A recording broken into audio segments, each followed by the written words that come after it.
ನಮಗೆಲ್ಲ ಸರಿಯಾಗಿ ಚೆನ್ನಾಗಿ ಊಟ ಮಾಡಿದ ಮೇಲೆ ಸುಸ್ತು ಅನುಭವ ಆಗುತ್ತೆ. ಖಾಲಿ ಹೊಟ್ಟೆಲಿದ್ದಾಗ ಏನೂ ಸುಸ್ತಿರಲ್ಲ, ತುಂಬ ಎನರ್ಜೆಟಿಕ್ ಆಗಿ ಕೆಲಸ ಮಾಡ್ತಾ ಇರ್ತೀವಿ. The moment we have food ನಮಗೆ ಆಕಳಿಕೆ ಸ್ಟಾರ್ಟ್ ಆಗುತ್ತೆ, ನಿದ್ರೆ ಮಾಡಬೇಕು ಅಂತ ಅನಿಸುತ್ತೆ, ಸುಸ್ತು ಅನಿಸುತ್ತೆ. ನಾವು 1000 ಜನರನ್ನು ತಗೊಂಡು ಅದರಲ್ಲಿ ಟೆಸ್ಟ್ ಮಾಡಿ ನೋಡಿದ್ರೆ ಹಾರ್ಡ್ಲಿ 10 ಜನರಲ್ಲಿ ಅಷ್ಟೇ ಅದು ನಾರ್ಮಲ್ ಇರ್ಬೋದು. ರಿಮೈನಿಂಗ್ 990 ಮೆಂಬರ್ಸ್ ಏನಿದ್ದಾರೆ ಅವರಿಗೆ ಈ ಡೆಫಿಷಿಯನ್ಸಿ ಇರುವಂಥ ಸಾಧ್ಯತೆ ಇದೆ.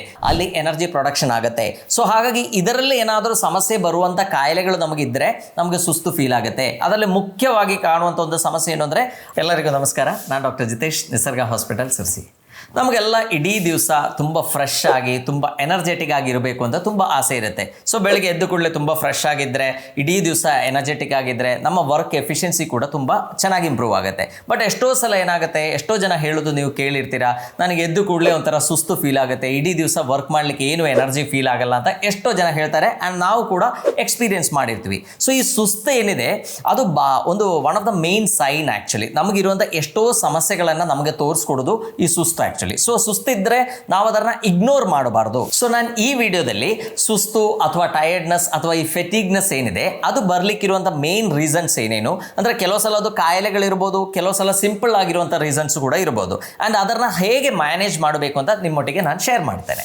ಸೊ ಈ ಸುಸ್ತು ಡೆವಲಪ್ ಆಗಲಿಕ್ಕೆ ಭಾಳಷ್ಟು ಕಾರಣಗಳಿದೆ. ಸೊ ಕೆಲವು ಸಲ ಅದು ಮೇಜರ್ ಕಾಯಿಲೆಗಳಿರ್ಬೋದು, ಅಥವಾ ಕೆಲವು ಸಲ ಸಿಂಪಲ್ ಆಗಿರುವಂಥ ಕೆಲವು ರೀಸನ್ಸ್ ಕೂಡ ಇರ್ಬೋದು. ಸೊ ಮೇಜರ್ ಆಗಿ ಬರುವಂಥ ಕೆಲವು ಕಾಯಿಲೆಗಳು ನಾವು ಅಬ್ಸರ್ವ್ ಮಾಡಿದರೆ ಮೇನ್ಲಿ ಸರ್ಕ್ಯುಲೇಟರಿ ಪ್ರಾಬ್ಲಮ್ಸ್ ಏನಿದೆ ಅಂದರೆ, ರಕ್ತ ಸಂಚಾರದಲ್ಲಿ ಬರುವಂಥ ಸಮಸ್ಯೆಗಳಿದ್ದರೆ ಅಥವಾ ಆಕ್ಸಿಜನೇಷನ್ ಅಲ್ಲಿ ಬರುವಂಥ ಸಮಸ್ಯೆ ಇದ್ದರೆ, ಅಂದರೆ ಆಕ್ಸಿಜನ್ ಅಂದರೆ ನಾವು ಉಸಿರಾಡಿದ ಮೇಲೆ ನಮ್ಮ ರಕ್ತದಲ್ಲಿ ಏನು ಆಕ್ಸಿಜನ್ ಇದೆಯೋ ಅದು ಎಲ್ಲ ಜೀವಕೋಶಗಳಿಗೆ ಹೋಗಿ ಮುಟ್ಟಿದ್ರೆ ಮಾತ್ರ ಅಲ್ಲಿ ಎನರ್ಜಿ ಪ್ರೊಡಕ್ಷನ್ ಆಗುತ್ತೆ. ಸೊ ಹಾಗಾಗಿ ಇದರಲ್ಲಿ ಏನಾದರೂ ಸಮಸ್ಯೆ ಬರುವಂಥ ಕಾಯಿಲೆಗಳು ನಮಗಿದ್ದರೆ ನಮಗೆ ಸುಸ್ತು ಫೀಲ್ ಆಗುತ್ತೆ. ಅದರಲ್ಲಿ ಮುಖ್ಯವಾಗಿ ಕಾಣುವಂಥ ಒಂದು ಸಮಸ್ಯೆ ಏನು ಅಂದರೆ ಅನೀಮಿಯಾ ಅಥವಾ ರಕ್ತಹೀನತೆ. ನೀವು ನೋಡಿರ್ತೀರಾ, ಎಸ್ಪೆಷಲಿ ಲೇಡೀಸಲ್ಲಿ ಇದು ತುಂಬ ಜಾಸ್ತಿ ಕಂಡು ಬರುತ್ತೆ.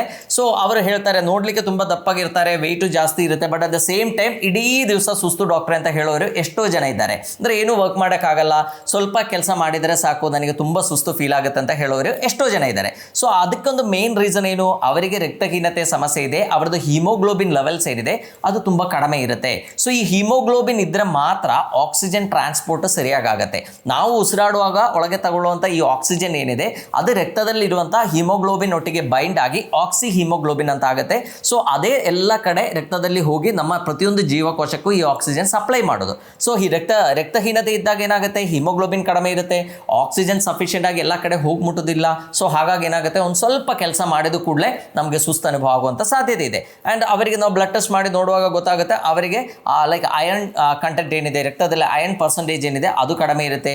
ಇನ್ನು ಕೆಲವರಿಗೆ ಸೀರಮ್ ಫೆರಿಟಿನ್ ಲೆವೆಲ್ಸ್ ಏನಿದೆ ಅದು ಕೂಡ ಕಡಿಮೆ ಇರುತ್ತೆ. ಸೊ ಅಂಥವ್ರು ಏನು ಮಾಡಬೇಕು, ಅದಕ್ಕಿರುವಂಥ ಟ್ರೀಟ್ಮೆಂಟ್ಗಳನ್ನು ತಗೋಬೇಕು. ಮೇ ಬಿ ಅಯರ್ನ್ ರಿಚ್ ಆಗಿರುವಂಥ ಆಹಾರಗಳಿರ್ಬೋದು, ಎಲ್ಲ ಸೊಪ್ಪಿನ ಪಲ್ಯಗಳಲ್ಲಿ ಅಯರ್ನ್ ತುಂಬ ಜಾಸ್ತಿ ಇದೆ, ಬೆಲ್ಲ ತಗೊಂಡ್ರೆ ಅದರಲ್ಲಿ ಅಯರ್ನ್ ತುಂಬ ಜಾಸ್ತಿ ಇದೆ, ಎಲ್ಲ ಆಲ್ಮೋಸ್ಟ್ ತುಂಬ ವೆಜಿಟೇಬಲ್ಸಲ್ಲಿ ಅಯರ್ನ್ ತುಂಬ ಚೆನ್ನಾಗಿ ಸಿಗುತ್ತೆ, ಅದನ್ನು ತಗೋಬಹುದು. And at the same time milk protein ಆಗಿರುವಂಥ ಲ್ಯಾಕ್ಟೋಫೆರಿನ್ ಏನಿದೆ ಅದನ್ನು ತಗೊಂಡ್ರೆ ಏನಾಗುತ್ತೆ, ಈ ಅಯರ್ನ್ ಅಬ್ಸಾರ್ಪ್ಷನ್ ಏನಿದೆ ಅದು ಇಂಪ್ರೂವ್ ಆಗುತ್ತೆ. ಇನ್ನು ಈ ಅಯರ್ನ್ ಕೊರತೆಗೆ ಬೇರೆ ಕಾರಣಗಳು ಕೂಡ ಇರುತ್ತೆ. ಅದು ಮೇ ಬಿ ನಮ್ಮ ಹೊಟ್ಟೆಯಲ್ಲಿ ಅಬ್ಸಾರ್ಪ್ಷನ್ ಚೆನ್ನಾಗಿ ಆಗದೇ ಇದ್ರೂ ಕೂಡ ಈ ಅಯರ್ನ್ ಡೆಫಿಷಿಯನ್ಸಿ ಬರುವಂಥ ಸಾಧ್ಯತೆ ಇದೆ. ಸೊ ಆ ಥರ ಸಮಸ್ಯೆ ಆದರೆ ಅದಕ್ಕಿರುವಂಥ ಟ್ರೀಟ್ಮೆಂಟ್ಗಳ ತಗೊಂಡ್ರೆ ಸಾಕಾಗುತ್ತೆ. ಸೊ ರಕ್ತಹೀನತೆಯಿಂದ ಬರುವಂಥ ಸುಸ್ತಾದರೆ ಈಸಿಯಾಗಿ ಒಂದು ಬ್ಲಡ್ ಟೆಸ್ಟ್ ಮಾಡಿದರೆ ನಿಮಗೆ ಗೊತ್ತಾಗುತ್ತೆ, ಅದನ್ನು ಹೇಗೆ ಕಡಿಮೆ ಮಾಡೋದು ಅಂತ ಕೂಡ ನಾನು ನಿಮ್ಮ ಹತ್ರ ಶೇರ್ ಮಾಡಿದ್ದೇನೆ. ಇನ್ನು ನೆಕ್ಸ್ಟ್ ಬರೋ ಕೆಲವು ಕಾಯಿಲೆಗಳಿದೆ, ಅಂದರೆ ಇದೇ ಆಕ್ಸಿಜನ್ ಸಮಸ್ಯೆನೇ ಇರುತ್ತೆ, ಬಟ್ ಕಾಯಿಲೆ ಡಿಫ್ರೆಂಟ್ ಆಗಿರುತ್ತೆ. ಈಗ ಏನಾದರೂ ಶ್ವಾಸಕೋಶ ಸಂಬಂಧಪಟ್ಟಿದ್ದು ಕಾಯಿಲೆಗಳಿದ್ದರೆ, ಅಂದರೆ ನಾವು COPD ಅಂತ ಹೇಳ್ತೀವಿ, ಅಂದರೆ ಕ್ರಾನಿಕ್ ಅಬ್ಸ್ಟ್ರಕ್ಟಿವ್ ಪಲ್ಮನರಿ ಡಿಸೀಸ್ ಅಂತ. ಸೊ ಏನಾದರೂ ಆ ಥರ ಕಾಯಿಲೆಗಳಿದ್ದರೆ ಏನಾಗುತ್ತೆ, ನಾವು ಉಸಿರಾಡಿದ್ರು ಕೂಡ ಉಸಿರಾಡಲಿಕ್ಕೆ ಸ್ವಲ್ಪ ಕಷ್ಟ ಆಗ್ಬೋದು, ಆ್ಯಂಡ್ ಆ ಆಕ್ಸಿಜನೇಷನ್ ಏನಿದೆ ಅದು ತುಂಬ ಕಡಿಮೆ ಇರುತ್ತೆ. ಸೊ ಅಂಥವ್ರು ಏನಾದರೂ ಒಂದು ಆಕ್ಟಿವಿಟಿ ಮಾಡಿದರೆ, ಈಗ ಬ್ರಾಂಕಿಯಲ್ ಅಸ್ತಮಾ ಸಮಸ್ಯೆ ಇರೋರು ಏನಾದರೂ ಒಂದು ಸ್ವಲ್ಪ ಫಿಸಿಕಲ್ ಎಕ್ಸರ್ಸೈಸ್ ಮಾಡಿದರೆ ಏನಾಗುತ್ತೆ, ಅವರ ಬಾಡಿಗೆ ಬೇಕಾದಷ್ಟು ಆಕ್ಸಿಜನ್ ಸಪ್ಲೈ ಆಗಲ್ಲ. ಸೊ ಹಾಗಾಗಿ ಅವರಿಗೆ ಸುಸ್ತು ಅನುಭವ ಆಗುವಂಥ ಸಾಧ್ಯತೆ ಇದೆ. ಸೊ ಆ ಥರ ಸಮಸ್ಯೆ ಇದ್ದಾಗ ಅವರಿಗೆ ಮೇ ಬಿ ಬೇರೆ ಸಿಂಪ್ಟಮ್ಸ್ ಕೂಡ ಡೆವಲಪ್ ಆಗ್ಬೋದು, ಸಡನ್ ಉಸಿರಾಟಕ್ಕೆ ಸಮಸ್ಯೆ ಆಗ್ಬೋದು, ಈ ಥರ ತೊಂದರೆಗಳು ಕೂಡ ಡೆವಲಪ್ ಆಗ್ಬೋದು. ಅದು ಡಾಕ್ಟರ್ ಹತ್ರ ತೋರಿಸಿದ್ರೆ ಇಮಿಡಿಯೇಟ್ಲಿ ಅವರು ಐಡೆಂಟಿಫೈ ಮಾಡ್ತಾರೆ. ಅದಕ್ಕಿರುವಂಥ ಮೆಡಿಕೇಶನ್ ಕೂಡ ಕೊಟ್ಟಾಗ ಏನಾಗುತ್ತೆ, ಇಮಿಡಿಯೇಟ್ಲಿ ಅದು ಕಡಿಮೆ ಮಾಡಲಿಕ್ಕೂ ಕೂಡ ಆಗುತ್ತೆ. ಸೊ ಈ ಥರ ಸಮಸ್ಯೆ ಇದ್ದವರಿಗೆ ಬರೀ ಲೈಕ್ ಒಂದು ಸುಸ್ತು ಒಂದೇ ಅಲ್ಲ, ಅದರೊಟ್ಟಿಗೆ ಕೆಮ್ಮು ಆಗ್ಬೋದು ಅಥವಾ ಕಫ ಡೆವಲಪ್ ಆಗೋದಾಗ್ಬೋದು. ಸೊ ಈ ಥರ ಸಮಸ್ಯೆಗಳು ಕೂಡ ಕಂಡು ಬರ್ಬೋದು. ಸೊ ಈಸಿಲಿ ಅದನ್ನು ಐಡೆಂಟಿಫೈ ಮಾಡಲಿಕ್ಕಾಗತ್ತೆ. ಇನ್ನು ಕೆಲವು ಸಲ ಏನಾಗುತ್ತೆ, ಹಾರ್ಟಿನ ಸಮಸ್ಯೆ ಇದ್ದರೂ ಕೂಡ ನಮಗೆ ಈ ಸುಸ್ತು ಅನುಭವ ಆಗುವಂಥ ಸಾಧ್ಯತೆ ಇದೆ. ಬಿಕಾಸ್ ನಮ್ಮ ಬಾಡಿಯಲ್ಲಿ ಎಲ್ಲ ಕಡೆ ಈ ರಕ್ತ ಪಂಪ್ ಮಾಡೋದು ಯಾರು, ನಮ್ಮ ಹಾರ್ಟ್. ಸೊ ಹಾರ್ಟಿನ ಸಮಸ್ಯೆ ಇದ್ದರೆ ಏನಾಗುತ್ತೆ, ಈ ಆಕ್ಸಿಜನ್ ಎಲ್ಲ ಕಡೆ ಹೋಗಿ ಮುಟ್ಟೋದಿಲ್ಲ. ಸೊ ಹಾಗಾಗಿ ನಮಗೆ ಸುಸ್ತು ಅನುಭವ ಆಗುವಂಥ ಸಾಧ್ಯತೆ ಇದೆ. ಎಷ್ಟೋ ಜನ ಹೇಳೋದು ನೀವು ಕೇಳಿರ್ತೀರ, ಸರ್ ನನಗೆ ನಡೆಯುವಾಗ ಉಸಿರು ಕಟ್ಟದಂಗೆ ಆಗುತ್ತೆ, ಅಥವಾ ಒಂದು ಸ್ವಲ್ಪ ಏರು ಹತ್ತುವಾಗ ಅಪ್ಪಿದ್ರೆ ಅದು ಏನು ನಡೆಯೋಕ್ಕಾಗಲ್ಲ, ಒಂದು ಸ್ವಲ್ಪ ಸ್ಟೆಪ್ಸ್ ಹತ್ತಿದ್ರೆ ಸಾಕು ಉಸಿರು ಕಟ್ಟದಂಗೆ ಆಗುತ್ತೆ, ನನಗೆ ಮತ್ತೆ ನಿಂತು ಸ್ವಲ್ಪ ಹೊತ್ತು ಆದಮೇಲೆ ಅಷ್ಟೇ ಇನ್ನು ಪ್ರೊಸೀಡ್ ಮಾಡ್ಲಿಕ್ಕೆ ಆಗುತ್ತೆ ಅಂತ ಹೇಳೋರು ಎಷ್ಟೋ ಜನ ಇದ್ದಾರೆ. ಇದಕ್ಕೊಂದು ಮುಖ್ಯ ರೀಸನ್ ಹಾರ್ಟಿನ ಸಮಸ್ಯೆ ಇರ್ಬೋದು. ಇನ್ನು ಕೆಲವರಲ್ಲಿ ಲೈಕ್ ಈ ಥರ ಎಕ್ಸರ್ಷನಲ್ ಡಿಸ್ನೇ ಇರುತ್ತೆ, ಅದರ ಒಟ್ಟಿಗೆ ಕಾಲುಗಳಲ್ಲಿ ಅಥವಾ ಬೇರೆ ಬೇರೆ ಪಾರ್ಟ್ಸಲ್ಲಿ ಊತ ಕೂಡ ಕಂಡು ಬರುತ್ತೆ. ಅದು ಕೂಡ ನಾವು ಕಂಜಸ್ಟಿವ್ ಕಾರ್ಡಿಯಾಕ್ ಫೇಲಿಯರ್ ಅಂತೆಲ್ಲ ಹೇಳ್ತೀವಿ. ಸೊ ಈ ಥರ ಸಮಸ್ಯೆ ಇದ್ದವರಲ್ಲಿ ಈ ಸುಸ್ತು ಏನಿದೆ one of the main sign ಅಂತ ನಾವು ಹೇಳ್ಬೋದು.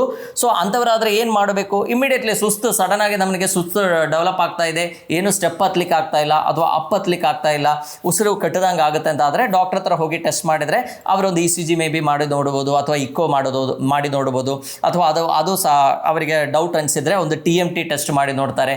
ಇನ್ನೂ ಸಮಸ್ಯೆ ಇದೆ ಅಂತ ಅನಿಸಿದ್ರೆ ಅವರು ಆಂಜಿಯೋಗ್ರಾಮ್ ಮಾಡಿ ಏನಾದರೂ ಬ್ಲಾಕೇಜ್ ಇದೆಯಾ ಅಂತ ನೋಡ್ತಾರೆ. ಯಾಕಂದರೆ ಹಾರ್ಟ್ ಕೂಡ ಒಂದು ಮಸಿಲ್ ಆ್ಯಕ್ಚುಲಿ. ಸೊ ಅದಕ್ಕೂ ರಕ್ತ ಸಂಚಾರ ಬೇಕು. ಸೊ ನೀವು ಕೇಳಿರ್ತೀರ ಕೊರೋನರಿ ವೆಸಲ್ ಡಿಸೀಸ್ ಅಂತ ಕೇಳಿರ್ತೀರ. ಅಂದರೆ ನಮ್ಮ ಹಾರ್ಟ್ಗೆ ರಕ್ತ ಸಪ್ಲೈ ಮಾಡುವಂಥ ರಕ್ತನಾಳಗಳಲ್ಲಿ ಏನಾದರೂ ಬ್ಲಾಕೇಜ್ ಇದ್ರೂ ಕೂಡ ಏನಾಗುತ್ತೆ, ಹಾರ್ಟ್ಗೆ ಬೇಕಾಗಿರುವಷ್ಟು ಆಕ್ಸಿಜನ್ ಸಿಗಲ್ಲ. ಹಾರ್ಟ್ಗೆ ಬೇಕಾಗಿರುವಷ್ಟು ಆಕ್ಸಿಜನ್ ಸಿಕ್ಕಿಲ್ಲ ಅಂದರೆ ಏನಾಗುತ್ತೆ, ಹಾರ್ಟ್ಗೆ ಸರಿಯಾಗಿ ಕೆಲಸ ಮಾಡೋಕ್ಕಾಗಲ್ಲ, ಸರಿಯಾಗಿ ಪಂಪ್ ಮಾಡೋಕ್ಕಾಗಲ್ಲ. ಇನ್ನು ಕೆಲವು ಕೇಸಸಲ್ಲಿ ಈ ಥರ ಸಮಸ್ಯೆ ಇದ್ದವರಲ್ಲಿ ಬ್ಲಾಕೇಜು ಎಲ್ಲ ಆಗಿ ಮತ್ತು ಲೇಟೆಸ್ಟ್ ಸ್ಟೇಜಸ್ಸಲ್ಲಿ ಏನಾಗುತ್ತೆ, ಕೆಲವರಿಗೆ ವೆಂಟ್ರಿಕ್ಯುಲರ್ ಹೈಪರ್ಟ್ರಾಫಿ ಅಂತ ಹೇಳ್ತೀವಿ. ಅಂದರೆ ಆ ಹೆಚ್ಚಿಗೆ ಎಗೇನ್ಸ್ಟ್ ರೆಸಿಸ್ಟೆನ್ಸ್, ನಮ್ಮ ರಕ್ತನಾಳಗಳದ್ದು ಎಗೇನ್ಸ್ಟ್ ರೆಸಿಸ್ಟೆನ್ಸ್ ಕೆಲಸ ಮಾಡಿ ಮಾಡಿ ಮಾಡಿ ಹಾರ್ಟೇ ದೊಡ್ಡ ಆಗುವಂಥ ಸಾಧ್ಯತೆ ಇದೆ, ಅವರದ್ದು ಇಜೆಕ್ಷನ್ ಫ್ರಾಕ್ಷನ್ ಕಡಿಮೆ ಆಗುವಂಥ ಸಾಧ್ಯತೆ ಇದೆ. ಸೊ ಇಂಥವರಲ್ಲಿ ಕೂಡ ಏನಾಗುತ್ತೆ, ಈ ಸುಸ್ತು ಏನಿದೆ one of the main sign ಅಂತ ನಾವು ಹೇಳ್ಬೋದು. ಇನ್ನು ಕೆಲವು ಹೊಟ್ಟೆಯ ಸಮಸ್ಯೆ ಇದ್ದವರಲ್ಲಿ ಕೂಡ ಈ ಸಮಸ್ಯೆ ತುಂಬ ಕಂಡು ಬರುತ್ತೆ, ಅಂದರೆ ಸುಸ್ತು ತುಂಬ ಕಂಡು ಬರುತ್ತೆ. ಎಸ್ಪೆಷಲಿ ಆಸಿಡಿಟಿ ಪ್ರಾಬ್ಲಮ್ ಇದ್ದವರಲ್ಲಿ. ಈ ಆಸಿಡಿಟಿ ಪ್ರಾಬ್ಲಮ್ ಇದ್ದವರಿಗೆ ಇದರೊಟ್ಟಿಗೆ ಈ ಆಂಗ್ಸೈಟಿ ಕೂಡ ಜಾಸ್ತಿ ಆಗುವಂಥದ್ದು ತುಂಬ ನಾವು ನೋಡಿರ್ತೀವಿ. ಯಾಕೆಂದರೆ ಎಷ್ಟೋ ಸಲ ಆಸಿಡಿಟಿ ಸಿಂಪ್ಟಮ್ಸ್ ಏನಿದೆ ಅದು ನೋಡಿದ್ರೆ ಒಂಥರ ಹಾರ್ಟ್ ಅಟ್ಯಾಕ್ ಬಂದಂಗೆ ಅನಿಸುತ್ತೆ. ಪದೇ ಪದೇ ಆಸ್ಪತ್ರೆಗೆ ಹೋಗಿ ECG ಮಾಡೋರು ಎಷ್ಟೋ ಜನ ಇದ್ದಾರೆ. ಸೊ ಹಾಗಾಗಿ ಗ್ಯಾಸ್ಟ್ರಿಕ್ ಸಮಸ್ಯೆ ಇದ್ದಾಗ ಅವರಿಗೂ ಕೂಡ ಈ ತುಂಬ ಸುಸ್ತು ಅನುಭವ ಆಗೋದು, ಇಡೀ ದಿವಸ ಎನರ್ಜಿ ಲೆವೆಲ್ ಲೋ ಇರೋದು ತುಂಬ ಜನರಲ್ಲಿ ಕಂಡು ಬರುತ್ತೆ. ಆ್ಯಂಡ್ ಅದೇ ಥರ ನಮ್ಮ ಕರಳಿನ ಸಮಸ್ಯೆ ಇದ್ದವರಲ್ಲೂ, ಅಂದರೆ ಲೈಕ್ ಸಣ್ಣ ಕರಳಿನ ಸಮಸ್ಯೆ ಇರ್ಬೋದು ಅಥವಾ ದೊಡ್ಡ ಕರಳಲ್ಲಿ ಬರುವಂಥ ಸಮಸ್ಯೆ ಇರ್ಬೋದು. ನೀವು ಕೇಳಿರ್ತೀರಾ ಸೀಲಿಯಾಕ್ ಡಿಸೀಸ್ ಅಂತ ಕೇಳಿರ್ತೀರಾ, IBS ಅಂತ ಕೇಳಿರ್ತೀರಾ. ದಿವಸಕ್ಕೆ 6, 7, 8, 10 ಸಲ ಮೋಷನ್ ಪಾಸ್ ಮಾಡೋರಿದ್ದಾರೆ. ಅದೇ ಥರ ಕಾನ್ಸ್ಟಿಪೇಷನ್ ಸಮಸ್ಯೆ ಇದ್ದವರು ಇರ್ಬೋದು. ಸೊ ಅವರಲ್ಲಿ ಕೂಡ ಇದೇ ಥರ ಈ ಸುಸ್ತು ಏನಿದೆ one of the main reason. ಒಂದು ಕಾರಣ ಏನಿರ್ಬೋದು, ಅವರಿಗೆ ಹೊಟ್ಟೆ ಸಮಸ್ಯೆ ಇದೆ. ಸೊ ಹಾಗಾಗಿ ಕರೆಕ್ಟಾಗಿರುವಂಥ ನ್ಯೂಟ್ರಿಯೆಂಟ್ಸ್ ಅಬ್ಸಾರ್ಬ್ ಆಗದೇ ಇದ್ದಿದ್ದಕ್ಕೆ ಅವರಿಗೆ ಸುಸ್ತು ಅನುಭವ ಆಗುವಂಥ ಸಾಧ್ಯತೆ ಇದೆ. ಬಟ್ ಅದೇ ಥರನೇ 10 ಸಲ ಮೋಷನ್ ಹೋಗೋರಿಗೆ ಏನಾಗುತ್ತೆ, ಎಷ್ಟೋ ವಾಟರ್ ಕಂಟೆಂಟ್ ಕೂಡ ಲಾಸ್ ಆಗಿರುತ್ತೆ, ಅವರಿಗೆ ಸುಸ್ತು ಅನುಭವ ಆಗುವಂಥ ಸಾಧ್ಯತೆ ಇದೆ. ಸೊ ಬೇರೆ ಬೇರೆ ರೀಸನ್ಸ್ ಇಂದ ಈ ಹೊಟ್ಟೆ ಸಮಸ್ಯೆ ಇದ್ದವರಲ್ಲಿ ಈ ಸುಸ್ತಿನ ಅನುಭವ ಕಂಡು ಬರುತ್ತೆ. ಸೊ ಹಾಗಿದ್ರೆ ಏನು ಮಾಡಬೇಕು, ಅದಕ್ಕಿರುವಂಥ ಒಳ್ಳೆ ಟ್ರೀಟ್ಮೆಂಟ್ಗಳಿದೆ.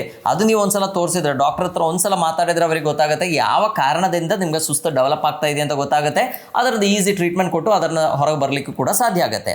ಇನ್ನು ಕೆಲವು ಸಲ ನಮಗೆ ಲಿವರ್ ಸಮಸ್ಯೆ ಇದ್ದರೆ, ಈಗ ಆಲ್ಕೋಹಾಲಿಕ್ ಲಿವರ್ ಡಿಸೀಸ್ ಅಂತ ಹೇಳ್ತೀವಿ, ಯಾರು ಡ್ರಿಂಕ್ಸ್ ಮಾಡ್ತಾರೋ ಅವರಲ್ಲಿ ಲಿವರಲ್ಲಿ ಸಮಸ್ಯೆ ಬಂದಾಗ ಫಸ್ಟ್ ಫ್ಯಾಟಿ ಲಿವರ್ ಅಂತ ಇರುತ್ತೆ, ಸ್ಟೇಜ್ 1 ಸ್ಟೇಜ್ 2 ಅಂದರೆ ಅಲ್ಲಿ ಇನ್ಫ್ಲಮೇಷನ್ ಸ್ಟಾರ್ಟ್ ಆಗುತ್ತೆ. ನೆಕ್ಸ್ಟ್ ಅಲ್ಲಿ ಫೈಬ್ರೋಸಿಸ್ ಸ್ಟಾರ್ಟ್ ಆಗುತ್ತೆ, ನೆಕ್ಸ್ಟ್ ಸಿರೋಸಿಸ್ ಅಂತ ಕಂಡೀಷನ್ ಆಗುತ್ತೆ. ಸೊ ಲಿವರ್ ಸಮಸ್ಯೆ ಏನಾದರೂ ಇದ್ರೂ ಕೂಡ ನಮಗೆ ಸುಸ್ತು ಏನಿದೆ one of the main sign ಇರ್ಬೋದು. ಯಾಕೆಂದರೆ ನಮಗೆ ಗೊತ್ತು, ನಮ್ಮ ಬಾಡಿಯಲ್ಲಿರುವಂಥ ಎಷ್ಟೋ ವಿಷಾಂಶಗಳನ್ನು ಹೊರಗೆ ಹಾಕಲಿಕ್ಕೆ ಮತ್ತು ನಮ್ಮ ಡೈಜೆಷನ್ ಸರಿಯಾಗಿ ಆಗಲಿಕ್ಕೆ ನಮ್ಮ ಲಿವರ್ ಏನಿದೆ ಅದು ಚೆನ್ನಾಗಿ ಕೆಲಸ ಮಾಡಲೇಬೇಕು. ಎಷ್ಟೋ ಫ್ಯಾಟ್ ಸೋಲ್ಯುಬಲ್ ಆಗಿರುವಂಥ ಟಾಕ್ಸಿನ್ಸ್ ನಾವು ತಗೊಂಡಿರ್ತೀವಿ, ಅದನ್ನು ವಾಟರ್ ಸೋಲ್ಯುಬಲ್ ಆಗಿ ಕನ್ವರ್ಟ್ ಮಾಡಿ ಹೊರಗೆ ಹಾಕಬೇಕು ಅಂದರೆ ಲಿವರ್ ಸರಿಯಾಗಿ ಫಂಕ್ಷನ್ ಆಗಲೇಬೇಕು. ಸೊ ಹಾಗಾಗಿ ಲಿವರ್ ಸಮಸ್ಯೆ ಇದ್ದವರಲ್ಲಿ ಕೂಡ ಈ ಸುಸ್ತು ಏನಿದೆ one of the main reason ಇರ್ಬೋದು. ಸಡನ್ ಆಗಿ ನಿಮಗೆ ಸುಸ್ತು ಡೆವಲಪ್ ಆಗ್ತಾ ಇದೆಯಪ್ಪ, ಬೇರೆ ಏನೋ ಒಂದು ರೀಸನ್ ಇಲ್ಲ, ನೀವು ಒಂದ್ಸಲ ಬ್ಲಡ್ ಟೆಸ್ಟ್ ಮಾಡಿ ನೋಡಿದ್ರೆ ಈ ನಾನು ಹೇಳಿರುವಂಥ ಆಲ್ಮೋಸ್ಟ್ ಎಲ್ಲದೂ ಕಂಡುಹಿಡಿಲಿಕ್ಕೆ ಆಗುತ್ತೆ. ಅದೇ ಥರ ಕಿಡ್ನಿ ಸಮಸ್ಯೆ ಇದ್ದವರಲ್ಲಿ, ಸೊ ಕಿಡ್ನಿ ಕೂಡ ನಮ್ಮದು ಮೇನ್ ಎಕ್ಸ್ಕ್ರೇಟರಿ ಆರ್ಗನ್. ನಮ್ಮ ಬಾಡಿಯಲ್ಲಿರುವಂಥ ಟಾಕ್ಸಿನ್ಸನ್ನು ಹೊರಗೆ ಹಾಕಬೇಕು ಅಂದರೆ ನಮ್ಮ ಕಿಡ್ನೀಸ್ ಏನಿದೆ ಅದು ಸರಿಯಾಗಿ ಕೆಲಸ ಮಾಡಲೇಬೇಕು. ಸೊ ಕಿಡ್ನಿ ಸಮಸ್ಯೆ ಇದ್ದರೂ ಕೂಡ ಏನಾಗುತ್ತೆ, ನಮ್ಮ ಬ್ಲಡ್ಡಲ್ಲಿ ಟಾಕ್ಸಿನ್ಸ್ ಜಾಸ್ತಿ ಆಗುತ್ತೆ. ಅದು ಕ್ರಿಯಾಚಿನಿನ್ ಇರ್ಬೋದು, ಯೂರಿಯಾ ಇರ್ಬೋದು, ಯೂರಿಕ್ ಆಸಿಡ್ ಇರ್ಬೋದು. ಸೊ ಇದೆಲ್ಲ ಟಾಕ್ಸಿನ್ಸ್ ಜಾಸ್ತಿ ಆದಾಗ ನಮಗೆ ಸುಸ್ತು ಅನುಭವ ಆಗುವಂಥ ಸಾಧ್ಯತೆ ಇದೆ. ಕೆಲವರಿಗೆ ಸ್ಕಿನ್ ಪ್ರಾಬ್ಲಮ್ಸ್ ಡೆವಲಪ್ ಆಗುವಂಥ ಸಾಧ್ಯತೆ ಇದೆ. ಸೊ ಆ ಸಿಂಪ್ಟಮ್ಸ್ ಕಂಡುಹಿಡಿದು ಅದಕ್ಕೆ ಕರೆಕ್ಟ್ ಆಗಿರುವಂಥ ಟ್ರೀಟ್ಮೆಂಟು, ಆ ಕಾಯಿಲೆ ಏನು ಅಂತ ಐಡೆಂಟಿಫೈ ಮಾಡಿ ಅದಕ್ಕಿರುವಂಥ ಟ್ರೀಟ್ಮೆಂಟ್ಗಳನ್ನು ಕೊಟ್ಟರೆ ಕಂಪ್ಲೀಟ್ಲಿ ನಮಗೆ ಇದರಿಂದ ಹೊರಗೆ ಬರಲಿಕ್ಕಾಗುತ್ತೆ. ಇನ್ನು ಸುಸ್ತಿಗೆ ಮೇನ್ ರೀಸನ್ ಆಗಿರುವಂಥ ಒಂದು ಕಾಯಿಲೆ ಯಾವುದು ಅಂತ ಕೇಳಿದರೆ ಥೈರಾಯ್ಡ್ ಅನ್ನೋ ಸಮಸ್ಯೆ. ಇದು ಎಸ್ಪೆಷಲಿ ಲೇಡೀಸಲ್ಲಂತೂ ತುಂಬ ಜಾಸ್ತಿ ಕಂಡು ಬರುತ್ತೆ. ಎಷ್ಟೋ ಲೇಡೀಸ್ ನಮ್ಮ ಹತ್ರ ಬಂದು ಹೇಳ್ತಾರೆ, ಅವರಿಗೇನು ಗೊತ್ತಿರಲ್ಲ, ಸೊ ನನಗೆ ತುಂಬ ಸುಸ್ತಾಗುತ್ತೆ, ಏನು ಮಾಡಬೇಕು ಅಂತ ಅನಿಸಲ್ಲ, ನನ್ನ ವೆಯ್ಟ್ ತುಂಬ ಜಾಸ್ತಿ ಆಗ್ತಾ ಇದೆ, ಒಂಥರ ಚಳಿ ಚಳಿ ಅನಿಸ್ತಾ ಇದೆ, ನನ್ನ ವಾಯ್ಸ್ ಕೂಡ ಸ್ವಲ್ಪ ಚೇಂಜ್ ಆಗ್ತಾ ಇದೆ, ನನ್ನ ಪೀರಿಯಡ್ಸಲ್ಲಿ ಇಶ್ಯೂಸ್ ಕಂಡು ಬರ್ತಾ ಇದೆ. ಸೊ ಲೇಡೀಸಲ್ಲಿ ಅಷ್ಟೇ ಅಲ್ಲ, ಜೆಂಟ್ಸಲ್ಲಿ ಕೂಡ ಹೈಪೋಥೈರಾಯ್ಡಿಸಮ್ ಡೆವಲಪ್ ಆಗ್ಬೋದು. ಸೊ ಈ ಥರ ಸಮಸ್ಯೆ ಇದ್ದಾಗ ನಾವೇನು ಮಾಡ್ತೀವಿ, ಅವ್ರದ್ದು ಒಂದ್ಸಲ ಥೈರಾಯ್ಡ್ ಫಂಕ್ಷನ್ ಟೆಸ್ಟನ್ನು ಚೆಕ್ ಮಾಡಿ ನೋಡ್ತೀವಿ. ಇಮಿಡಿಯೇಟ್ಲಿ ನಮಗೆ ಗೊತ್ತಾಗುತ್ತೆ ಅವರಿಗೆ ಹೈಪೋಥೈರಾಯ್ಡಿಸಮ್ ಸಮಸ್ಯೆ ಇದೆ. ಬಿಕಾಸ್ ನಮ್ಮ ಬಾಡಿಯಲ್ಲಿ ನಮ್ಮ ಮೆಟಬಾಲಿಸಮ್ ಸರಿಯಾಗಿ ಆಗಬೇಕು, ನಾವು ತಗೊಂಡಿರುವಂಥ ಆಹಾರ ಡೈಜೆಸ್ಟ್ ಆಗಿ ಅದರಿಂದ ಎನರ್ಜಿ ಮಾಲಿಕ್ಯೂಲ್ ಪ್ರೊಡ್ಯೂಸ್ ಆಗಬೇಕು ಅಂದರೆ ನಮ್ಮ ಥೈರಾಯ್ಡ್ ಏನಿದೆ ಅದು ಸರಿಯಾಗಿ ಕೆಲಸ ಮಾಡಲೇಬೇಕು. ಸೊ ಥೈರಾಯ್ಡ್ ಸಮಸ್ಯೆ ಇದ್ದವರಲ್ಲಿ ಕೂಡ ಸಡನ್ ಆಗಿ ಸುಸ್ತು ಡೆವಲಪ್ ಆಗುವಂಥ ಸಾಧ್ಯತೆ ಇದೆ. ಸೊ ನಮ್ಮ ಥೈರಾಯ್ಡ್ದು ಇನ್ಸಿಡೆನ್ಸ್ ನಾವು ನೋಡಿದರೆ ಲೇಡೀಸಲ್ಲಿ ಅದು ತುಂಬ ಜಾಸ್ತಿ ಇದೆ. ಸೊ ಹಾಗಾಗಿ ಎಸ್ಪೆಷಲಿ ಲೇಡೀಸಲ್ಲಿ like they have different stages ಅಲ್ವಾ, ಅಂದರೆ ಮೆನಾರ್ಕಿ ಸ್ಟೇಜ್ ಇರುತ್ತೆ, ಪ್ರೆಗ್ನೆನ್ಸಿ ಸ್ಟೇಜ್ ಇರುತ್ತೆ, ಲ್ಯಾಕ್ಟೇಟಿಂಗ್ ಸ್ಟೇಜ್ ಇರುತ್ತೆ, ಮೆನೋಪಾಸಲ್ ಸ್ಟೇಜ್ ಇರುತ್ತೆ. ಸೊ ಈ ಥರ ಡಿಫ್ರೆಂಟ್ ಸ್ಟೇಜಸ್ ಎಲ್ಲ ಇದ್ದಾಗ ಅವರಿಗೆ ಥೈರಾಯ್ಡಿನ ಸಮಸ್ಯೆ ಎಲ್ಲ ಬರುವಂಥ ಸಾಧ್ಯತೆಗಳಿದೆ. ಡಿಫ್ರೆಂಟ್ ಟೈಮಲ್ಲಿ ಥೈರಾಯ್ಡ್ ಡೆವಲಪ್ ಆಗುವಂಥ ಸಾಧ್ಯತೆ ಇದೆ, ಥೈರಾಯ್ಡ್ ಹೈಪೋಥೈರಾಯ್ಡಿಸಮ್ ಡೆವಲಪ್ ಆಗುವಂಥ ಸಾಧ್ಯತೆ ಇದೆ. ಸೊ ಲೇಡೀಸಲ್ಲಿ ಎಸ್ಪೆಷಲಿ ಒಂದು ಸುಸ್ತು ಅನುಭವ ಆದರೆ ಅವ್ರು ಏನು ಮಾಡಬೇಕು, ಒಂದ್ಸಲ ಥೈರಾಯ್ಡ್ ಫಂಕ್ಷನ್ಸನ್ನು ಟೆಸ್ಟ್ ಮಾಡಿ ಅದಕ್ಕಿರುವಂಥ ಮೆಡಿಕೇಶನ್, ಥೈರಾಯ್ಡ್ ಹೈಪೋಥೈರಾಯ್ಡಿಸಮ್ ಇದೆ ಅಂತ ಗೊತ್ತಾದರೆ ಅದಕ್ಕಿರುವಂಥ ಮೆಡಿಸಿನ್ ತಗೊಂಡ್ರೆ ಸಾಕಾಗುತ್ತೆ. ಕಂಪ್ಲೀಟ್ಲಿ ಸುಸ್ತು ಏನಿದೆ ಕಡಿಮೆ ಮಾಡಲಿಕ್ಕಾಗುತ್ತೆ, ಅವರು ಓವರ್ ವೆಯ್ಟ್ ಆಗೋದು ಕೂಡ ಪ್ರಿವೆಂಟ್ ಮಾಡಲಿಕ್ಕಾಗುತ್ತೆ.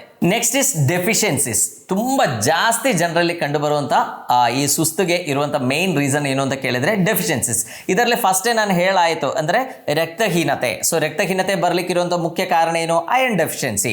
ಸೊ ಆ ಡೆಫಿಷಿಯನ್ಸಿಯನ್ನು ಕಂಡುಹಿಡಿದು ಅದಕ್ಕಿರುವಂಥ ಟ್ರೀಟ್ಮೆಂಟ್ ಕೊಟ್ಟರೆ ಏನಾಗುತ್ತೆ, ನಮ್ಗೆ ಅದರಿಂದ ಹೊರ ಬರಲಿಕ್ಕೂ ಕೂಡ ಆಗುತ್ತೆ. ಸೊ ಈ ಐರನ್ ಡೆಫಿಷಿಯನ್ಸಿ ಒಂದೇ ಅಲ್ಲ, ಇದೇ ಥರ ಭಾಳಷ್ಟು ನ್ಯೂಟ್ರಿಯೆಂಟ್ಸ್ ಇದೆ. ನಮ್ಮ ಎನರ್ಜಿ ಲೆವೆಲ್ ಚೆನ್ನಾಗಿರಬೇಕು ಅಂದರೆ one of the main nutrient ಯಾವುದು ಅಂತ ಕೇಳಿದರೆ ಮೆಗ್ನೀಷಿಯಂ. ಸೊ ನಮ್ಮ ATP ಸಿಂಥಸಿಸ್ಗೆ ಬೇಕಾಗಿರುವಂಥ ಅಂದರೆ ಎನರ್ಜಿ ಮಾಲಿಕ್ಯೂಲ್ ಪ್ರೊಡಕ್ಷನ್ಗೆ ಬೇಕಾಗಿರುವಂಥ one of the main ingredient this magnesium ಅಂತ ನಾವು ಹೇಳ್ಬೋದು. ಸೊ ಹಾಗಾಗಿ ಮೆಗ್ನೀಷಿಯಂ ಡೆಫಿಷಿಯನ್ಸಿ ಇದ್ದವರಲ್ಲಿ ಏನಾಗುತ್ತೆ, ಈ ಥರ ಸಮಸ್ಯೆ ಡೆವಲಪ್ ಆಗುವಂಥ ಸಾಧ್ಯತೆ ಇದೆ. ಸುಸ್ತು ಏನಿದೆ ತುಂಬ ಜಾಸ್ತಿ ಕಂಡು ಬರುತ್ತೆ. ಆ್ಯಂಡ್ ಮೆಗ್ನೀಷಿಯಂ ಕಡಿಮೆ ಇದ್ದವರಲ್ಲಿ ಕೆಲವು ಸಲ ಸ್ಲೀಪ್ ಡಿಸ್ಟರ್ಬೆನ್ಸಸ್ ಕೂಡ ಇರುವಂಥ ಸಾಧ್ಯತೆ ಇದೆ. ಸೊ ಮೆಗ್ನೀಷಿಯಂದ ಕೊರತೆ ಇದ್ದರೆ ಅದಕ್ಕಿರುವಂಥ ಸಪ್ಲಿಮೆಂಟ್ಸ್ ತಗೊಂಡ್ರೆ ಸಾಕಾಗುತ್ತೆ, completely they can come out of this problem. ಇನ್ನು ಕಾಮನ್ ಆಗಿ ಕಂಡುಬರುವಂಥ ಒಂದು ಡೆಫಿಷಿಯನ್ಸಿ ಯಾವುದು, ತುಂಬ ಜಾಸ್ತಿ ಕಂಡುಬರುವಂಥ ಡೆಫಿಷಿಯನ್ಸಿ ಯಾವುದು ಅಂತ ಕೇಳಿದರೆ ವೈಟಮಿನ್ ಡಿ ಡೆಫಿಷಿಯನ್ಸಿ. ನಾವು 1000 ಜನರನ್ನು ತಗೊಂಡು ಅದರಲ್ಲಿ ಟೆಸ್ಟ್ ಮಾಡಿ ನೋಡಿದ್ರೆ ಹಾರ್ಡ್ಲಿ ಒಂದು 10 ಜನರಲ್ಲಿ ಅಷ್ಟೇ ಅದು ನಾರ್ಮಲ್ ಇರ್ಬೋದು.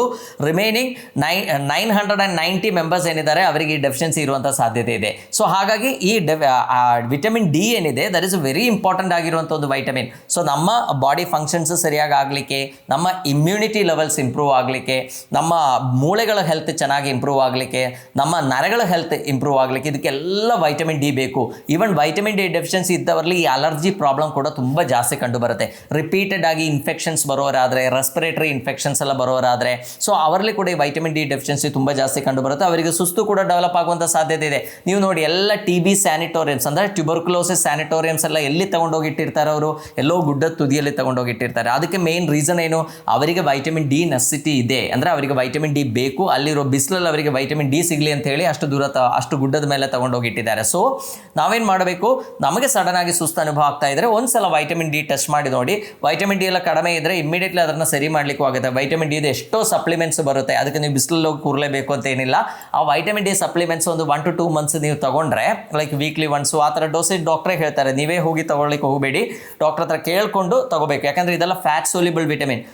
ತುಂಬ ಜಾಸ್ತಿ ತಗೊಂಡ್ಬಿಟ್ರೆ ಏನಾಗುತ್ತೆ, ನಮಗೆ ಲಿವರ್ ಸಮಸ್ಯೆ ಬರುವಂಥ ಸಾಧ್ಯತೆ ಇದೆ. ಸೊ ಈ ಡೆಫಿಷಿಯನ್ಸಿಯನ್ನು ಕಂಡಿಡಿದು ಅದಕ್ಕಿರುವಂಥ ಸಪ್ಲಿಮೆಂಟ್ಸ್ ತಗೊಂಡ್ರೆ ಕಂಪ್ಲೀಟ್ಲಿ ಇದನ್ನು ನಾರ್ಮಲೈಸ್ ಮಾಡಲಿಕ್ಕೆ ಆಗುತ್ತೆ. ಇನ್ನು ಮೇನ್ಲಿ ಇರುವಂಥ ವೈಟಮಿನ್ ಅಂದರೆ ನಮಗೆ ಗೊತ್ತು ವೈಟಮಿನ್ ಬಿ ಕಾಂಪ್ಲೆಕ್ಸ್.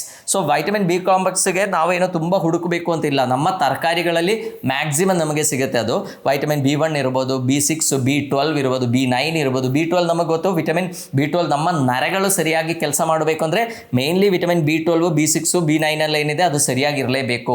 ಸೊ ಅದರ ಕೊರತೆ ಇದ್ದಾಗ ಏನಾಗುತ್ತೆ, ನಮಗೆ ಸುಸ್ತು ಡೆವಲಪ್ ಆಗುತ್ತೆ. And at the same time ನಮ್ಮ ರಕ್ತಹೀನತೆಗೆ ಕೂಡ ವಿಟಮಿನ್ B12 ಡೆಫಿಷಿಯನ್ಸಿ ಒಂದು ಕಾರಣ ಆಗ್ಬೋದು. ನಾವು ಪರ್ನಿಷಿಯಸ್ ಅನಿಮಿಯಾ ಅಂತ ಹೇಳ್ತೀವಿ, ವಿಟಮಿನ್ B12 ಡೆಫಿಷಿಯನ್ಸಿಯಿಂದ ಬರುವಂಥ ಒಂದು ರಕ್ತಹೀನತೆ ಅದು. ಸೊ ಹಾಗಾಗಿ ನಮಗೆ ಏನು ಡೆಫಿಷಿಯನ್ಸಿ ಇದೆ ಅಂತ ನಾವು ಅದನ್ನು ಕಂಡುಹಿಡಿದು ಕರೆಕ್ಟಾಗಿರುವಂಥ ಸಪ್ಲಿಮೆಂಟ್ಸನ್ನು ತಗೊಂಡ್ರೆ, ಅಥವಾ ಕರೆಕ್ಟಾಗಿರುವಂಥ ಮೆಡಿಸಿನ್ಸನ್ನು ತಗೊಂಡ್ರೆ, ಅಥವಾ ಕರೆಕ್ಟಾಗಿರುವಂಥ ಆಹಾರವನ್ನು ತಗೊಂಡ್ರೆ ಈ ಡೆಫಿಷಿಯನ್ಸೀಸ್ ಸರಿ ಮಾಡಿ ಈ ಸುಸ್ತು ಏನಿದೆ ಅದರಿಂದ ನಮಗೆ ಹೊರ ಬರಲಿಕ್ಕೆ ಸಾಧ್ಯ. ನೆಕ್ಸ್ಟ್ ನಿದ್ರೆ ಚೆನ್ನಾಗಿ ಆದರೆ ಮಾತ್ರ ನಮ್ಮ ಇಡೀ ದಿವಸ ಫ್ರೆಶ್ ಆಗಿರುತ್ತೆ. ನಮಗೆಲ್ಲ ಗೊತ್ತು, ನಾವು ಸರಿಯಾಗಿ ನಿದ್ರೆ ಮಾಡಲಿಲ್ಲ ಅಂದರೆ ಇಡೀ ದಿವಸ ನಾವು ಇರಿಟೇಟೆಡ್ ಆಗಿರ್ತೀವಿ. ಸೊ ಹಾಗಾಗಿ ಏನು ಮಾಡಬೇಕು, ನಿದ್ರೆ ಚೆನ್ನಾಗಿ ಮಾಡಬೇಕು. ಅಟ್ಲೀಸ್ಟ್ ಒಂದು 7 to 8 ಅವರ್ಸ್ ನಮ್ಗೆ ಒಳ್ಳೆ ನಿದ್ರೆ ಸಿಗಬೇಕು. And quality of sleep is very important. ಎಷ್ಟೋ ಜನ ನೀವು ನೋಡಿರ್ತೀರಾ ತಾಸುಗಟ್ಟಲೆ ನಿದ್ರೆ ಮಾಡ್ತಾರೆ, ರಾತ್ರಿ 11 ಗಂಟೆ ಮಲಗಿ ಬೆಳಗ್ಗೆ 9 ಗಂಟೆ 10 ಗಂಟೆ ತನಕ ಮಲಗೋರು ಇದ್ದಾರೆ. ಬಟ್ ಅವ್ರು ಎದ್ದ ಮೇಲೆ ಮತ್ತು ಡ್ರೌಸಿಯಾಗಿ ಇರ್ತಾರೆ, ಏನೂ ಎನರ್ಜಿ ಲೆವೆಲ್ಸ್ ಚೆನ್ನಾಗಿರಲ್ಲ. ಸೊ ಇದರ ಮೇನ್ ರೀಸನ್ ಏನು, ಅವ್ರದ್ದು ಕ್ವಾಲಿಟಿ ಆಫ್ ಸ್ಲೀಪ್ ಏನಿದೆ ಅದು ತುಂಬ ಕಡಿಮೆ ಇರುತ್ತೆ. ನಮಗೆ ಒಳ್ಳೆ ನಾವು ಹೇಳ್ತೀವಲ್ಲ ಅಂದರೆ ಸ್ಟೇಜ್ 4 ಸ್ಲೀಪ್ ಅಂತೆಲ್ಲ ಹೇಳ್ತೀವಿ. ಸೊ ಅದು ಚೆನ್ನಾಗಿ ಸಿಕ್ಕಿದ್ರೆ ನಮಗೇನಾಗುತ್ತೆ, ಇಡೀ ದಿವಸ ಫ್ರೆಶ್ ಆಗಿರ್ತೀವಿ. ನೀವೇ ಅಬ್ಸರ್ವ್ ಮಾಡಿ ನೋಡಿ, ಕೆಲವು ದಿವಸ ನಾವು ಹೇಳುವಾಗ ತುಂಬ ಎನರ್ಜೆಟಿಕ್ ಆಗಿರ್ತೀವಿ, ಯಾರು ಎಬ್ಸ್ಬೇಕು ಅಂತಾನೆ ಇಲ್ಲ, ತುಂಬ ಎನರ್ಜೆಟಿಕ್ ಆಗಿ ಹೇಳ್ತೀವಿ, ನಮ್ಮ ಆಕ್ಟಿವಿಟೀಸ್ ಎಲ್ಲ ಚೆನ್ನಾಗಿ ನಡೀತೆ. ಅಟ್ ದ ಸೇಮ್ ಟೈಮ್ ಕೆಲವು ದಿವಸ ನಮಗೆ ರಾತ್ರಿ ತುಂಬ ಡಿಸ್ಟರ್ಬ್ಡ್ ಆಗಿರುವಂಥ ಸ್ಲೀಪ್ ಆದರೆ ಇಡೀ ದಿವಸ ನಾವು ಇರಿಟೇಟೆಡ್ ಆಗಿರ್ತೀವಿ, ನಮ್ಮ ಹತ್ರ ಮಾತಾಡಿದವರಿಗೆಲ್ಲ ನಾವು ಬೈತಾನೆ ಇರ್ತೀವಿ. So sleep is very important. So sleep quality improve ಆಗಬೇಕು ಅಂದರೆ ನೀವು ಏನೇನು ಫಾಲೋ ಮಾಡಬೇಕು? ಒಂದು, ಫಸ್ಟ್ ಆ್ಯಂಡ್ ಫಾರ್ಮೋಸ್ಟ್ ನಾವು ಕರೆಕ್ಟ್ ಟೈಮನ್ನು ಮೇಂಟೈನ್ ಮಾಡಬೇಕು. ಪ್ರತಿ ದಿವಸ 10:30 ಅಂತ ಒಂದು ಟೈಮ್ ಆದರೆ ಆ 10:30ಗೆ ನಿದ್ರೆ ಮಾಡಲಿಕ್ಕೆ ಹೋಗಿ. ಬಿಕಾಸ್ ನಮ್ಮ ಬಾಡಿಯಲ್ಲಿ ಒಂದು ಸರ್ಕೇಡಿಯನ್ ರಿಥಮ್ ಅಂತ ಇದೆ. ನಮ್ಮ ಈ ಬಿಸಿಲು ಕಡಿಮೆ ಆಗ್ತಾ ಬಂದಾಗೆ, ಲೈಟ್ ಕಡಿಮೆ ಆಗ್ತಾ ಬಂದಾಗೆ ನಮ್ಮ ಬಾಡಿಯಲ್ಲಿ ಮೆಲಟೋನಿನ್ ಪ್ರೊಡಕ್ಷನ್ ಜಾಸ್ತಿ ಆಗ್ತಾ ಹೋಗ್ತದೆ, ನಮಗೆ ನಿದ್ರೆ ಆಟೋಮ್ಯಾಟಿಕ್ಲಿ ಬರುತ್ತೆ. And at the same time ಬೆಳಕು ಬಂದಾಗ ಆಟೋಮ್ಯಾಟಿಕ್ಲಿ ಆ ಮೆಲಟೋನಿನ್ ಲೆವೆಲ್ಸ್ ಕಡಿಮೆ ಆಗುತ್ತೆ, ನಮಗೆ ಎಚ್ಚರ ಕೂಡ ಆಗುತ್ತೆ. ಸೊ ಆ ಪ್ಯಾಟರ್ನ್ ಅನ್ನು ನಾವು ಚೇಂಜ್ ಮಾಡಬಾರ್ದು. ಕರೆಕ್ಟಾಗಿ ಟೈಮ್ ಟು ಟೈಮ್ ನಿದ್ರೆ ಮಾಡಬೇಕು, ಟೈಮ್ ಟು ಟೈಮ್ ಹೇಳಲಿಕ್ಕೂ ಕೂಡ ಕಲಿಬೇಕು. ಎರಡನೇ, ನಿದ್ರೆಹೀನತೆ ಸಮಸ್ಯೆ ಇದ್ದವರಾದರೆ ಈ electronic gadgets, mainly mobile phones ಏನಿದೆ ಅದರ ಉಪಯೋಗವನ್ನು ಕಡಿಮೆ ಮಾಡಿ, ನಿದ್ರೆ ಮಾಡೋಕ್ಕಿಂತ ಕನಿಷ್ಠ ಒಂದು 2 ತಾಸು ಮೊದಲಾದರೂ ಮೊಬೈಲನ್ನು ಆಫ್ ಮಾಡಿ ಸೈಡಲ್ಲಿ ಇಟ್ಟರೆ ತುಂಬ ಒಳ್ಳೆಯದು. ಆ್ಯಂಡ್ ಟಿ ವಿ ಕೂಡ ಕಡಿಮೆ ಮಾಡೋದು ತುಂಬ ಒಳ್ಳೆಯದು. ಇನ್ನು ಥರ್ಡ್ ಏನಂದರೆ, ಮಲಗೋಕ್ಕಿಂತ ಮೊದಲು ಒಂದು ಬಿಸಿನೀರು ಸ್ನಾನ ಮಾಡೋದು ತುಂಬ ಉತ್ತಮ. ಬಿಸಿನೀರು ಸ್ನಾನ ಮಾಡಿದರೆ ನಮಗೇನಾಗುತ್ತೆ, ಒಂಥರ ರಿಲ್ಯಾಕ್ಸೇಷನ್ ಆಗುತ್ತೆ, ನಮಗೆ ಇಮಿಡಿಯೇಟ್ಲಿ ನಿದ್ರೆ ಬರಲಿಕ್ಕೂ ಕೂಡ ಅದು ತುಂಬ ಹೆಲ್ಪ್ಫುಲ್ ಆಗುತ್ತೆ. ನಾಲ್ಕನೇದು, ನಿದ್ರೆಹೀನತೆ ಸಮಸ್ಯೆ ಇದ್ದವರಾದರೂ ಒಂದು ಗ್ಲಾಸ್ ಬಿಸಿ ಹಾಲು ತಗೊಳ್ಳೋದು ಒಳ್ಳೆಯದು. ಯಾಕೆಂದರೆ ಅದರಲ್ಲಿ ಟ್ರಿಪ್ಟೋಫನ್ ಚೆನ್ನಾಗಿರುತ್ತೆ. ಸೊ ಅದು ಕೂಡ ಸ್ಲೀಪ್ ಇಂಡ್ಯೂಸಿಂಗ್ ಆಗೋದ್ರಿಂದ ನಮಗೆ ನಿದ್ರೆ ತುಂಬ ಚೆನ್ನಾಗಿ ಬರುತ್ತೆ. ಐದನೇದು, ನಿದ್ರೆ ಸಮಸ್ಯೆ ಇದ್ದವರಾದರೆ ಅವರು ಮೆಗ್ನೀಷಿಯಂ ಗ್ಲೈಸಿನೇಟ್ ಸಪ್ಲಿಮೆಂಟ್ಸನ್ನು ತಗೊಳ್ಳೋದು ತುಂಬ ಒಳ್ಳೆಯದು. ಬಿಕಾಸ್ ಮೆಗ್ನೀಷಿಯಂ ಗ್ಲೈಸಿನೇಟ್ ಏನಿದೆ ಅದು ಮೆಗ್ನೀಷಿಯಂ ಗ್ಲೈಸಿನೇಟ್ ಅಂತ ಒಂದೇ ಅಲ್ಲ, ಮೆಗ್ನೀಷಿಯಂ ಏನಿದೆ that is A coming mineral. So ಹಾಗಾಗಿ ನಿದ್ರೆ ಚೆನ್ನಾಗಿ ಇಂಪ್ರೂವ್ ಆಗಲಿಕ್ಕೆ, ನಮ್ಮ ಮೋಷನ್ ಚೆನ್ನಾಗಿ ಆಗಲಿಕ್ಕೆ, ಡೈಜೆಷನ್ ಇಂಪ್ರೂವ್ ಆಗಲಿಕ್ಕೆ, ನರಗಳ ಶಕ್ತಿ ಇಂಪ್ರೂವ್ ಆಗಲಿಕ್ಕೆ, ಎನರ್ಜಿ ಪ್ರೊಡಕ್ಷನ್ ಇಂಪ್ರೂವ್ ಆಗಲಿಕ್ಕೆ ಇದಕ್ಕೆಲ್ಲ magnesium can play A very major role. So ಹಾಗಾಗಿ ನಿದ್ರೆ ಸಮಸ್ಯೆ ಇದ್ದವರಾದರೆ ನಾನೀಗ ಹೇಳಿರುವಂಥ ಟಿಪ್ಸ್ಗಳನ್ನು ಫಾಲೋ ಮಾಡಿ ಅವರಿಗೆ ನಿದ್ರೆ ಸಮಸ್ಯೆಯನ್ನು ಸಾಲ್ವ್ ಮಾಡಲಿಕ್ಕಾಗುತ್ತೆ. ಸೊ ಹಾಗಾಗಿ ಅವರಿಗೆ ಅದರಿಂದ ಬರುವಂಥ ಸುಸ್ತು ಏನಿದೆ ಅದನ್ನು ಕೂಡ ಕಂಪ್ಲೀಟ್ಲಿ ಮ್ಯಾನೇಜ್ ಮಾಡಲಿಕ್ಕಾಗುತ್ತೆ. ಇನ್ನು ಸುಸ್ತಿಗಿರುವಂಥ one of the main reason ಏನು ಅಂದರೆ ಒಬೇಸಿಟಿ. ಎಷ್ಟೋ ಜನರಲ್ಲಿ ಕಾರ್ಡಿಯಾಕ್ ಸಮಸ್ಯೆ ಇರಲ್ಲ, ಅಥವಾ ಲಂಗ್ ಸಮಸ್ಯೆ ಇರಲ್ಲ, ಏನೂ ಸಮಸ್ಯೆ ಇರಲ್ಲ, but at the same time ಅವರಿಗೆ ತುಂಬ ಸುಸ್ತು ಅನುಭವ ಆಗುತ್ತೆ. ಯಾಕೆಂದರೆ ಅವ್ರದ್ದು ಬಾಡಿ ಮಾಸ್ ಅಷ್ಟೊಂದು ಇರುತ್ತೆ, ತುಂಬ ಕೊಬ್ಬು ಜಾಸ್ತಿ ಆಗಿರುತ್ತೆ. ಅವ್ರು ಏನೇ ಒಂದು ಆ್ಯಕ್ಟಿವಿಟಿ ಮಾಡಲಿಕ್ಕೂ ಅವರಿಗೆ ತುಂಬ ಕಷ್ಟ ಆಗುತ್ತೆ, ಆಕ್ಸಿಜನೇಷನ್ ಸರಿಯಾಗಿ ಆಗಲ್ಲ. ಆ್ಯಂಡ್ ಅದರ ಒಟ್ಟಿಗೆ ಸೆಡೆಂಟ್ರಿ ಲೈಫ್ ಸ್ಟೈಲ್ ಇದ್ದವರಾದರೆ ಓಕೆ, ನಾವು ಯಾರು ಏನೂ ಕೆಲಸ ಮಾಡಲ್ವೋ ಸುಮ್ಮನೆ ಕೂತಿರ್ತಾರೋ ಅವರಿಗೆ ಈ ಬೊಜ್ಜು ಜಾಸ್ತಿ ಬೆಳೆಯೋದು. ಆ್ಯಂಡ್ ಸೆಡೆಂಟ್ರಿ ಲೈಫ್ ಸ್ಟೈಲ್ ಇರೋರಾದರೂ ಕೂಡ ಅವರಿಗೆ ಅಷ್ಟೊಂದು ಸ್ಟ್ಯಾಮಿನಾ ಇರಲ್ಲ. ನೀವೇ ಅಬ್ಸರ್ವ್ ಮಾಡಿ ನೋಡಿ, ಈಗ ಪ್ರತಿ ದಿವಸ ಒಂದು ಕಿಲೋಮೀಟರ್ ಓಡೋವನಾದರೆ ಅವನು ಈಸಿಯಾಗಿ ಓಡ್ತಾನೆ. And at the same time ಪ್ರತಿ ದಿವಸ ಮನೆಯಲ್ಲೇ ಕೂತಿರೋನ ಹತ್ರ 1 ಕಿಲೋಮೀಟರ್ ನೀವು ಓಡ್ಲಿಕ್ಕೆ ಹೇಳಿ ಅವನಿಗೆ ಎನರ್ಜಿ ಸಿಗಲ್ಲ. ಅದರ ಅರ್ಥ ಅವನಿಗೇನೋ ಕಾಯಿಲೆ ಇದೆ ಅಂತಲ್ಲ ಅರ್ಥ, ಬಟ್ ಅವ್ರದ್ದು ಎನರ್ಜಿ ಲೆವೆಲ್ ತುಂಬ ಕಡಿಮೆ ಇದೆ. ಅವ್ರದ್ದು ಲಂಗ್ ಫಂಕ್ಷನ್, ವೈಟಲ್ ಕೆಪಾಸಿಟಿ ಏನಿದೆ ಅದು ತುಂಬ ಕಡಿಮೆ ಇದೆ. ಮಸಿಲ್ಸ್ ಏನಿದೆ ಅದು ಕಂಪ್ಯಾರಿಟಿವ್ಲಿ ವೀಕ್ ಇದೆ. ಅವ್ರದ್ದು ಮೂಳೆಗಳೇನಿದೆ ಅದಷ್ಟೊಂದು ಗಟ್ಟಿ ಇರಲ್ಲ.